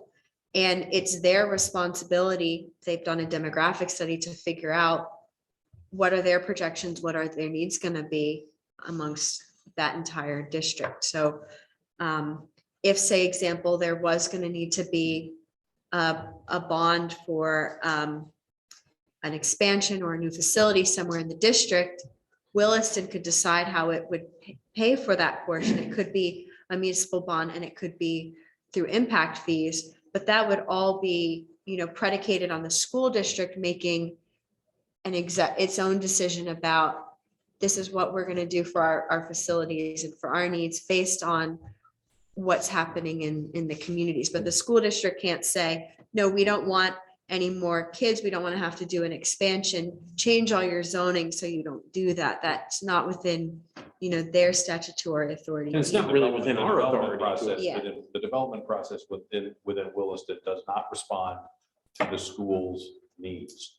It's the other way around, right? Yes. So, and that is a topic that comes up in these boards and discussions all the time. And I would be very careful about asking to inject somebody's opinion into this process that is not part of this process. So I understand why you asked, but it's not a legitimate request. It's not part of this. It's not part of this discussion process. This process is going to set an amount of housing that's going to be built. And it's up to the school district to go figure out how to manage those number of kids. I understand. It's in the charge though, of the planning commission, right? Right. Seek input from Champlain Valley School District, Public Works, Wilson Fire EMS Department. That's it. Yep. Right, so charge item, and that's in the growth management charge Number 4. item. So, basically would be saying to those departments in the school district, we're anticipating 100 so units to be constructed starting in a couple years. When a project typically goes through development review, we do forward comment or a memo to the schools notifying them. And I don't know if they've ever formally commented at that DRB level, but even if they said this is adding students to our school, the DRB couldn't say, we're going to deny the project because of that. I think it's something that we can see comment from them, but at the end of the day, it's a comment and it's an informative thing. By the way, nobody raised their hand and said, let's stop. We have a hard stop or whatever. So I'm just going to assume the answer to that question is we're okay to keep going because no one's got up and walked out. All right. As long as we stop at 7. Yeah. All right. So 7 will be our hard stop. And does that address any of your concerns, Ruben? You'd like to see us put a memo to the school district and see their response? Or do you feel like you have enough information here to understand what they're going to say? Well, I guess I'm looking at it from a sensibility standpoint, based on what we're hearing from the townspeople, and also it's in the charge. So, and it's an opportunity again for a specific plan to, in other projects, developments, I don't think that the school district has ever put forward anything formal. But again, this is an opportunity for this specific plan to get an input on it. And again, I'm just looking at cross-checking what the planning commission stated in their charge. I mean, it kind of just says that, like, tell them when you're gonna start building so they can plan accordingly. It's kind of, But that wouldn't be our job. I mean, I share your confusion. I wouldn't about expect them their intent. to start planning if they hear 100-unit development is on the horizon. It's going to be a slow build out over many years and, projects run into issues all the time and don't get built for various reasons. So whether we inform them now or not, I don't know if it would make too much of a difference. Yeah, I feel like we know what they're going to say. They're going to say, we're out of room at Allenbrook and we need to expand it. We have a report that already says that. Projects out 10 years, got a demographic study, looks at the current growth management plan and says this is how much we're going to have. And it looks, at Williston and district wide. We're out of space. Somebody needs to deal with that. It's a shame the school board hasn't been dealing with it, to be frank, but it's not really our purview. I think we know what they're going to say here. I don't feel the need to get this, but if the rest of the committee feels the need to reach out, I'll sort of bow to the majority here, but I don't see a lot of value for this specific plan in going and getting a specific comment from the school district. All I see it is potentially derailing this conversation in sort of an unnecessary way. That's my concern too.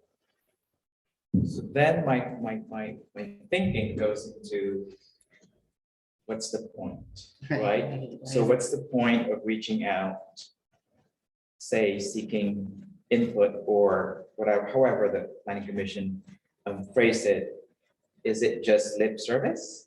I don't think we need to reach out. I don't know that we have to agree to that particular point of the charge in order to have met the spirit of what this charge is requesting. I don't know that we need to make a formal request to the school.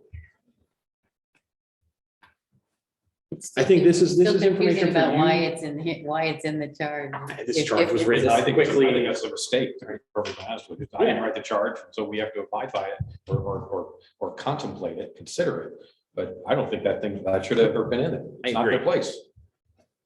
We didn't talk about that item significantly in the planning commission when we voted on this. I think Yeah, it was a check the box item. I Mhm. think it was unintentionally in there. So I don't think we need to seek formal comment. I do think you need to consider this in your voting. Ultimately, what we're voting on here is, does this benefit outweigh adding to our growth management, right? Adding these 22% or whatever to our yearly allocation.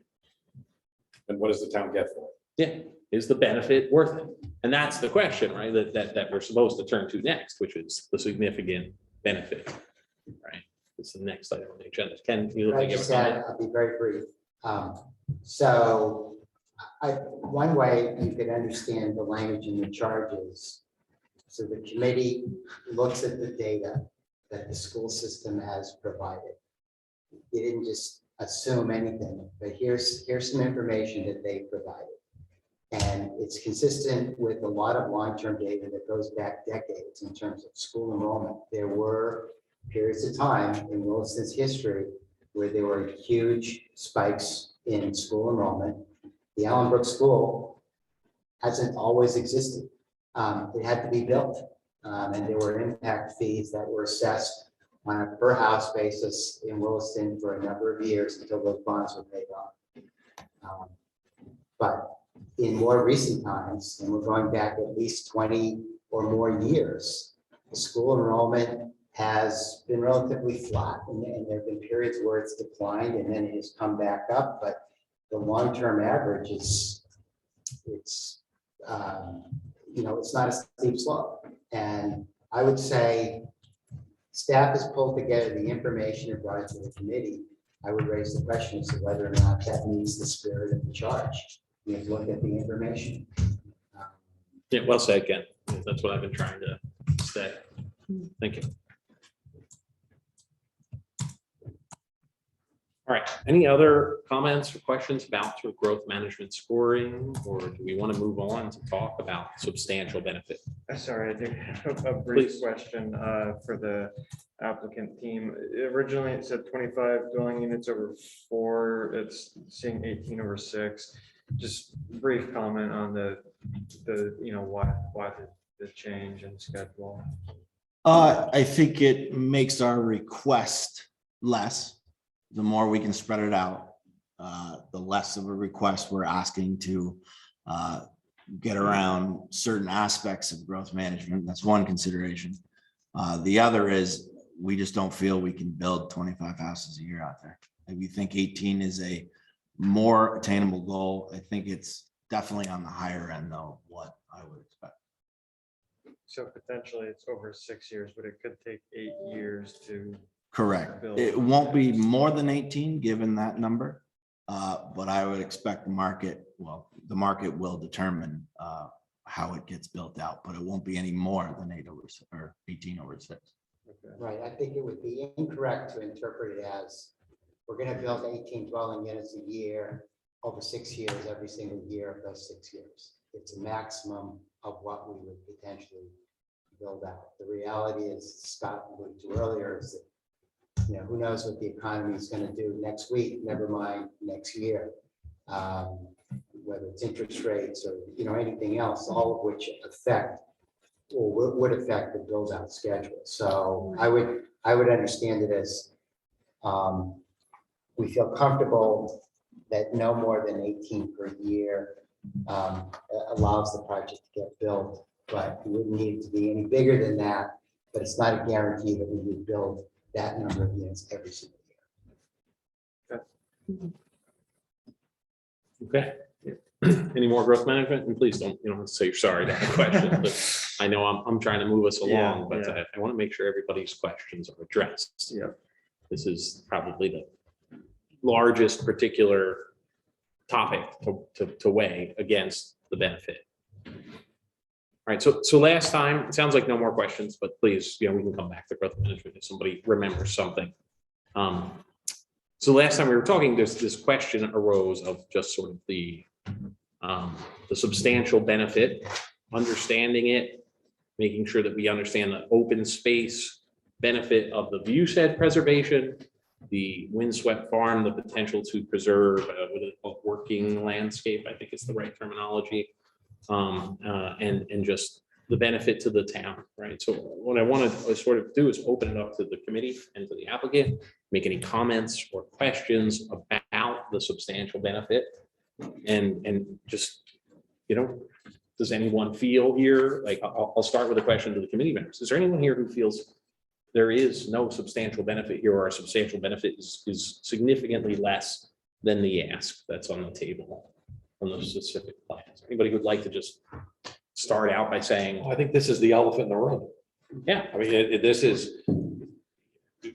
this is I think that overall is the question, whether, the applicant is providing something to to the town that's really worth anything that the town wouldn't get otherwise.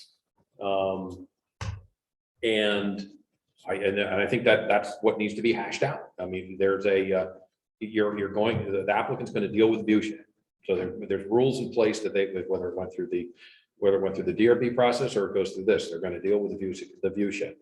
And then they're going to deal with wetlands. And that is, and I'm not arguing either way.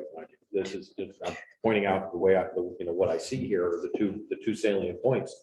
Can I ask for clarification about I know what deal with wetlands means. What does deal with view shed Well, mean? simply abide by the view shed. There's a view shed process, and Emily, you are probably much better at describing how it would go through the approval process. And we can loop, I would Yeah. like to hear that. I mean, you can finish it. So But let's look back. the remaining thought is that the wetland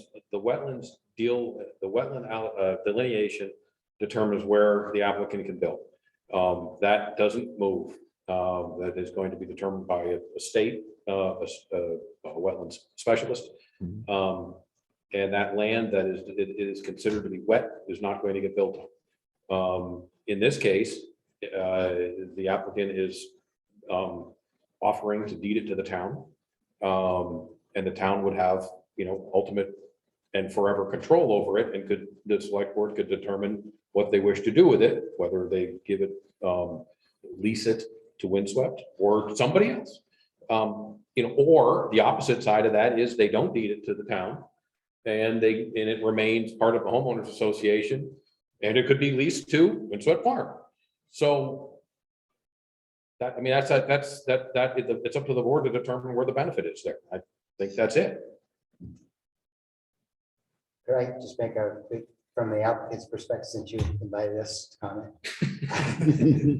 I would say that clearly we meet the substantial public benefit criteria. And in two different ways, which is not really a requirement of the specific plan, but nonetheless we do.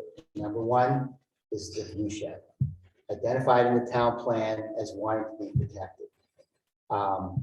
If this project were being reviewed under, not under a specific plan, given the reality of the constraints on the property, the wetlands, all that area in the view shed, you would see development in it.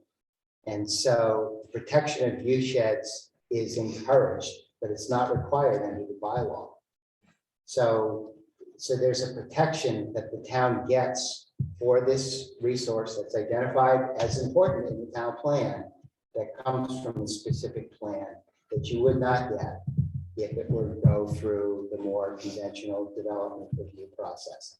In fact, as staff has mentioned in previous meetings, the town would be really hard pressed to put the pedal to the metal on protecting the view shed, given the other constraints that are on the property already. So I would say that on the view shed criteria, we would meet the substantial public benefit.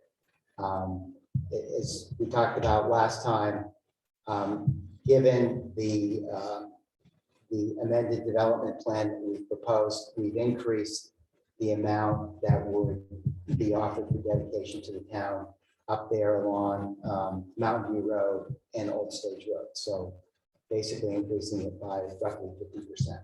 So I would say on that criteria, we meet the substantial public benefit. The second is there's a criteria that was identified in the findings for the charge having to do with fee-based outdoor recreation. And as I've stated publicly in the past, was not originally part of what we had envisioned as part of our application, but it became very clear very quickly that there was a lot of interest in town in protecting Windswept Farm. And so it became a natural for us to say, okay, is there a way that we can include that as part of this proposal? If this project were to come in through a conventional development review process, it may be an open space because some or most of it maybe class 2 wetlands, as Scott has mentioned. However, there would be no requirement on the applicant to allow somebody else to use it. And that's really what's at stake here. Now, you know, Jack and his wife over the years have allowed Windswept Farm to use this property for a nominal fee. But in the absence of their ownership of the property, that could easily evaporate. Can I ask a question right there? Can I just interrupt? Because this is a question that's sort of passed around by email between the members of the committee too, which is, have you guys explored simply giving the land to Windswept Farm? You're offering it up to the town to allow Windswept to continue to use it. Why not just give it to Windswept? Why is it part of this plan if your intent is to allow them to use it? Well, it's a great question. It's a little bit complex. I think what we want to do first is to explore what the possibility of a specific plan would do for the town. Without going into much detail, we're giving up actually a substantial amount of money by not building to the full extent that we possibly could. So what we're looking at to do with this parcel, which by the way, we're very fond of, we really love the parcel of land. We're looking at the entirety of the project. So could we give it to the Windswept Farm? We could. Could we sell it to the Windswept Farm? We probably could. Could we give it to a land trust? Yes, we probably could. But we don't want to go down those routes for several reasons. First is I try to think of things in the long term. And by long term, I mean far beyond all of our lives. I think that it's probably best for that parcel of land in the long term to be controlled by the town, because 20 years from now, Windswept Farm can exist with another owner potentially. 200 years from now, can any of us possibly pretend that we know what the land is going to be like, what the community is going to be like? I think I want to explore the possibility of protecting that land for the long term. So that's what my wife and I are trying to do with this. We think there's an advantage to giving it to the town so the town can make the determination at the right time. Right now, maybe to let Windswept Farm use it. I don't know that that's going to be the case in the future. I'd like to put it out there that, you know, again, that's one possible route that we take. It's a much shorter term direction than I'd like to take it with the property. Does that answer your question? Yeah, it answers my question. I wanted to make sure the question has been asked Yeah. because it's been asked numerous times in the meetings and no one's addressed it. So I just want to make sure it's on the table and somebody put something out there. Ruben, please. Quick follow-up to what Ken said earlier. So the applicant, and this is probably a technicality, I'm not fully aware of policies around this. So the reason for this specific plan proposal is open space. They can choose amongst 4 or 5 reasons, right?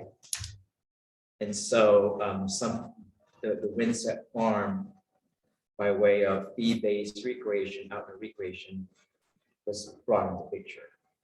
But their original proposal is based solely on open space. Now, as committee, do we look at on the basis of the original proposal, which is open space, for this incidental thing that sort of, oh, okay, so that can also be part of the Well, the planning commission findings were the expanded list. So I think the planning commission asked us to look at the whole of the list. Right. So this is beyond open So- space conversation already. Yeah, Emily has a list up on the board. It's a little hard to read here. I don't know if you can zoom in But on as a that. point of clarification, it was part of our original application. What I said was, in our original thinking on the applicant team, so prior to there being an application that was submitted. But if you look at the project narrative that was submitted with the application to the planning commission, it does identify both the Windswept Farm operation as well as the view shed. So they're both identified in the application that was submitted. My comment earlier was simply, as an applicant team, in our original discussions, that wasn't part of it. But we came forth before the planning commission on an informal basis, and there was I don't know, many months went by before we actually submitted an application because we're getting a wetlands delineation done.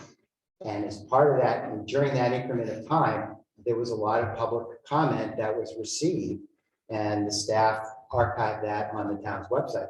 We read it. We paid attention to it, and so we incorporated that into the original application. So it was part of the submittal. So I'd It's like, always been part of our intention. Mike and I have had discussions far before we came in front of the town that we would like the Winslow Farm to continue to be in existence and to create something that would allow that to happen. Emily, I think you wanted to make a comment? yeah, I want to back out a little bit. So the residential zoning district, when it lays out its priorities for open space conservation, the things that eat first that are hard and fast rules are steep slopes and wetlands and watershed areas. And then like highly valuable habitat, rare species areas, those kind of eat first and are mandated to be protected. Things like view shed are protected with statements, quote, open space should include scenic view sheds. Partial protection may be combined with development through good site planning. People should expect to have views that include the residential neighborhoods in the RZD. So, and protecting farmland is not a primary goal in the RZD. It is assumed that residential development is desirable in this zoning district. So those statements, if the DRB is reviewing an application and that 15 acres of view shed was not delineated wetland and the developer had proposed, houses there, and we're citing them in a way where you can still see, portions of the mountains, that would be okay. That would get approved because the bylaw for open space is very loose around view sheds. They kind of eat last at the table.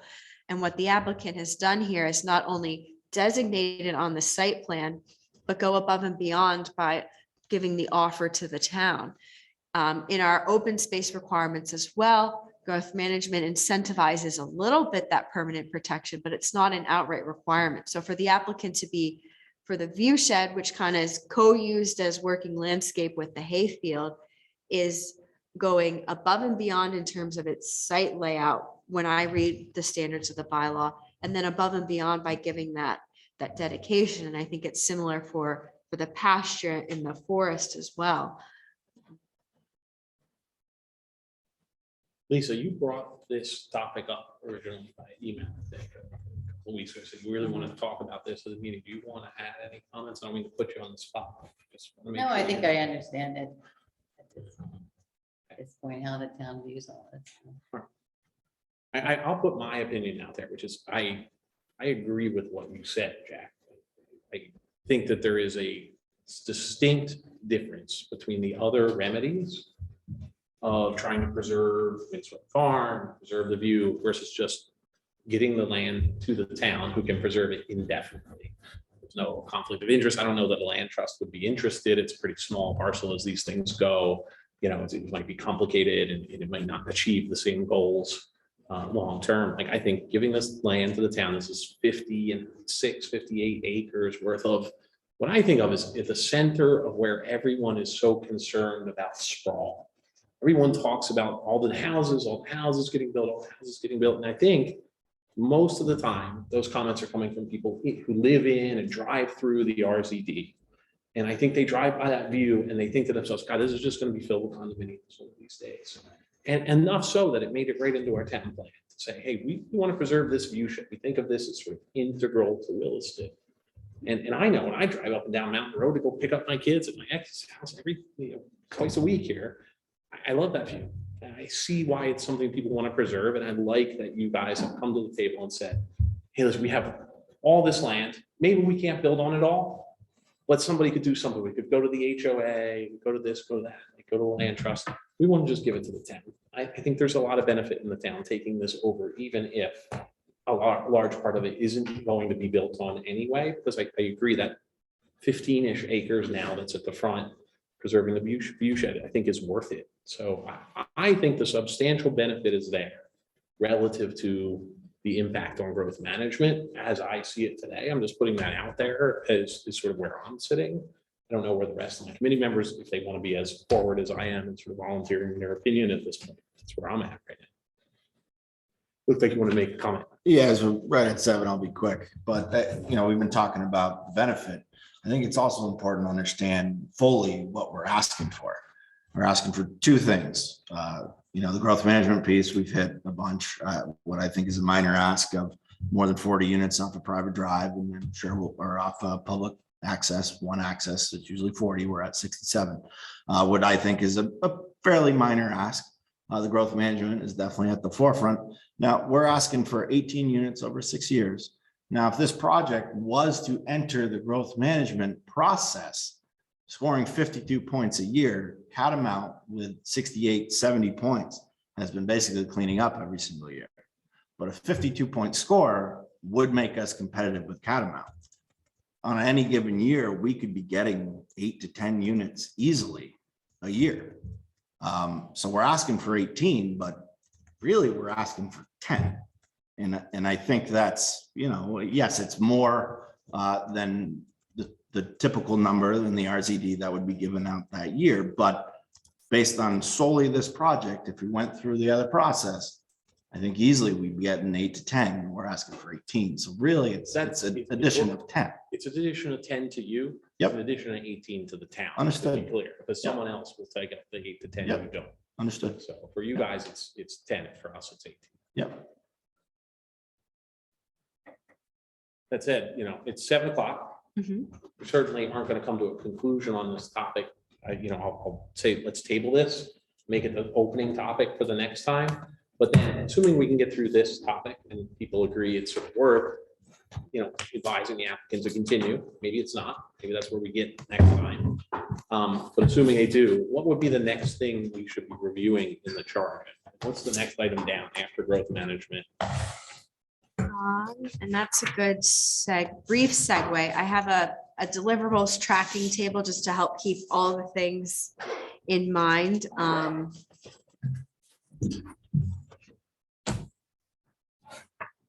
Most things are pretty minor that are either just kind of like FYIs back to the committee, they comment from the town tax assessor about tax revenue implications. That would just be a memo from them. I'm planning to have an interdepartmental meeting next week with police, fire, and public works. There's comment requested from those departments, so we're going to meet with them. I don't know when their memos to the committee will be ready. Right. In terms of, What else what's next thing due from the applicant, or is there anything else from them? so I think what'll happen is once we're all in agreement on the overall site plan, it sounds like a couple things might tweak a bit for the growth management score. We would then start working on the bylaw amendment language. So Ken and I would be like, okay, where does the bylaw or town plan need to reference Glaser specific plan? For example, it would be a statement that would say, like, at discretionary permit, a draft irrevocable offer for the open space would be provided for review. All those little nitty gritty mechanics. And we might need a little bit of a time to work on some of those, but I think those are some of the tasks ahead. Okay, so meeting cadence, is everybody comfortable, say meeting again in 2 weeks? We do need a deliverable from you on the layout of the Open space, right? open space, the amenities. So a revised plan dealing with that. in Yes. particular. With those comments, yeah. Is 2 weeks enough time for you guys to come back with that? So Okay. 2 weeks would be March the 30th, looking at my calendar here. Is that good? Is everybody comfortable with that? Yeah, that's good. Yeah. Yes. All right. And just to clarify that all the members of the committee will need to say, yes, this is public substantial benefit before going through the next steps. Am I correct in assuming that? So it's not necessarily a formal thing, but yeah, I mean, we should be telling the applicant whether it's worth their time to go drafting up the specific bylaw changes. Does it need to be unanimous? It does not necessarily need to be unanimous. It's up to them how much risk they want to take, that they're gonna get to the final vote on these bylaw amendments, whether we're gonna send them forward. So if it's split here, like, 3 and 3, you could still proceed, hoping you win over a vote. And if it's And do a- we You have vote five, on you have that? 5 people, can't be 3 and 3. Well, 5 and plus Gary. Plus Gary. Yeah, so it'd We have be 6. Oh, that's right. Yeah. yeah, Four. I'm 6. So we can get there. So do we vote? We'll on the take a motion straw like poll. that? Okay. I think as a matter of procedure, we'll take a straw poll. There's nothing binding about that particular straw poll, but I think it's helpful to the applicant. All right, so why don't we call this one adjourned at 7:05? Thank you, everybody, for staying longer. We'll meet in 2 weeks and revise plan on recreation, and we'll continue to talk about the benefit. Anything else for the agenda for that one? Send it out by email. That's it. Thanks very much. Thank you, Alex. Thank you.